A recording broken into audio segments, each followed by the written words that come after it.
କଳାହାଣ୍ଡି ଦୁର୍ଗମ ଅଞ୍ଚଳରେ ଜନନୀ ଯନ୍ତ୍ରଣା। ଭଲ ରାସ୍ତା ନାହିଁ ବୋଲି ପୋଡ଼ାକୁ ଗଲାନି ଆମ୍ବୁଲାନ୍ସ।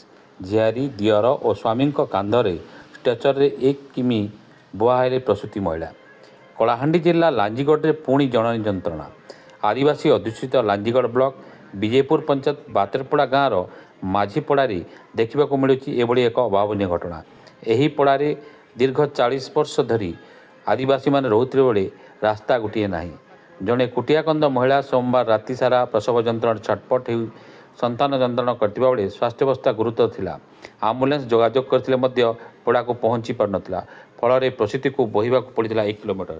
ଏଭଳି ଘଟଣା ଦେଖିବାକୁ ମିଳିଛି ବ୍ଲକର ବିଜେପୁର ପଞ୍ଚାୟତ ବାତେରପଡ଼ା ଗାଁରେ। ସୂଚନା ଅନୁସାରେ ବାତେରପଡ଼ା ଗାଁର ମାଝିପଡ଼ାର ଧନସିଂ ମାଝୀଙ୍କ ସ୍ତ୍ରୀ ଆନିଙ୍ଗପଦର ମାଝୀ ସୋମବାର ରାତିରେ ପ୍ରସବ ଯନ୍ତ୍ରଣା ହୋଇ ଭୋର 3:45ରେ ଏକ ଶିଶୁ କନ୍ୟା ଜନ୍ମ ହୋଇଥିଲେ। କିନ୍ତୁ ଦୁହିଁଙ୍କ ସ୍ୱାସ୍ଥ୍ୟାବସ୍ଥା ଗୁରୁତର ଥିଲା।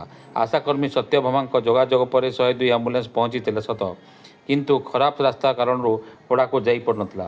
ଫଳରେ 1 କିଲୋମିଟର ବାତେରପଡ଼ା ରହିଥିବା ବେଳେ ନବଜାତ ଶିଶୁ କନ୍ୟା ସହିତ ପ୍ରସୂତି ଆନିଙ୍ଗ ଦେଈଙ୍କୁ ତାଙ୍କ ସ୍ୱାମୀ ଧନସିଂ ମାଝୀ, ଦିଅର ପୂର୍ଣ୍ଣ ମାଝୀ ଓ ଝିଆରୀ ଆରତୀ ମାଝୀ, ଆଶାକର୍ମୀ ସତ୍ୟଭାମା ବିଷୋଇ ଲଗାଣ ବର୍ଷାରେ ଭିଜି ଭିଜି 1 କିଲୋମିଟର ଷ୍ଟ୍ରେଚରରେ ବୋହିକି ପାଦରେ ଚାଲି ଚାଲି ଖାଲ ଖମାର ଭର୍ତ୍ତି ରାସ୍ତାରେ ବାତେରପଡ଼ା ଓଡ଼ିଶା ସରକାରକୁ ପୂର୍ବର ଜଗି ରହିଥିବା ଅନୁରୋଧ ଆମ୍ବୁଲାନ୍ସକୁ ଆଣିବା ପରେ ସେଠାରୁ ତାଙ୍କୁ 20 କିମି ଦୂର ଲାଞ୍ଜିଗଡ଼ ଗୋଷ୍ଠୀ ସ୍ୱାସ୍ଥ୍ୟକୁ ପହଞ୍ଚାଇଥିଲା।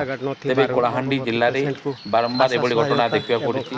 ଗୋଟିଏ ପଟେ ସରକାର ବିକାଶର ଗାଥା ଗାଉଛନ୍ତି, କିନ୍ତୁ ଅନ୍ୟପଟେ କଳାହାଣ୍ଡିର ଦୁର୍ଗମ ଅଞ୍ଚଳରେ ଏବେ ବି ରାସ୍ତାଟିଏ ନାହିଁ।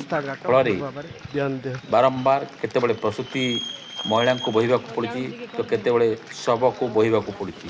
ତେବେ କେବେ ଏହି ଦୁଃଖ ଯିବ ବୋଲି ସାଧାରଣରେ ପ୍ରକାଶ ପାଇଛି। Bureau report.